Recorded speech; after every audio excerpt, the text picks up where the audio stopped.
கவலையும் படிக்கும் உன்னை இன்று காதல் பாடங்கள் படிக்க வைத்தேன்.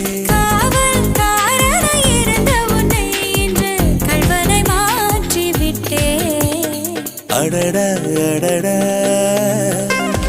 அடடா அடடா பிடிச்சிருக்கு உனக்கு என்னை பிடிச்சிருக்கு என்னவோ என்னவோ பிடிச்சிருக்கு எனக்கும் உன்னை தான் பிடிச்சிருக்கு.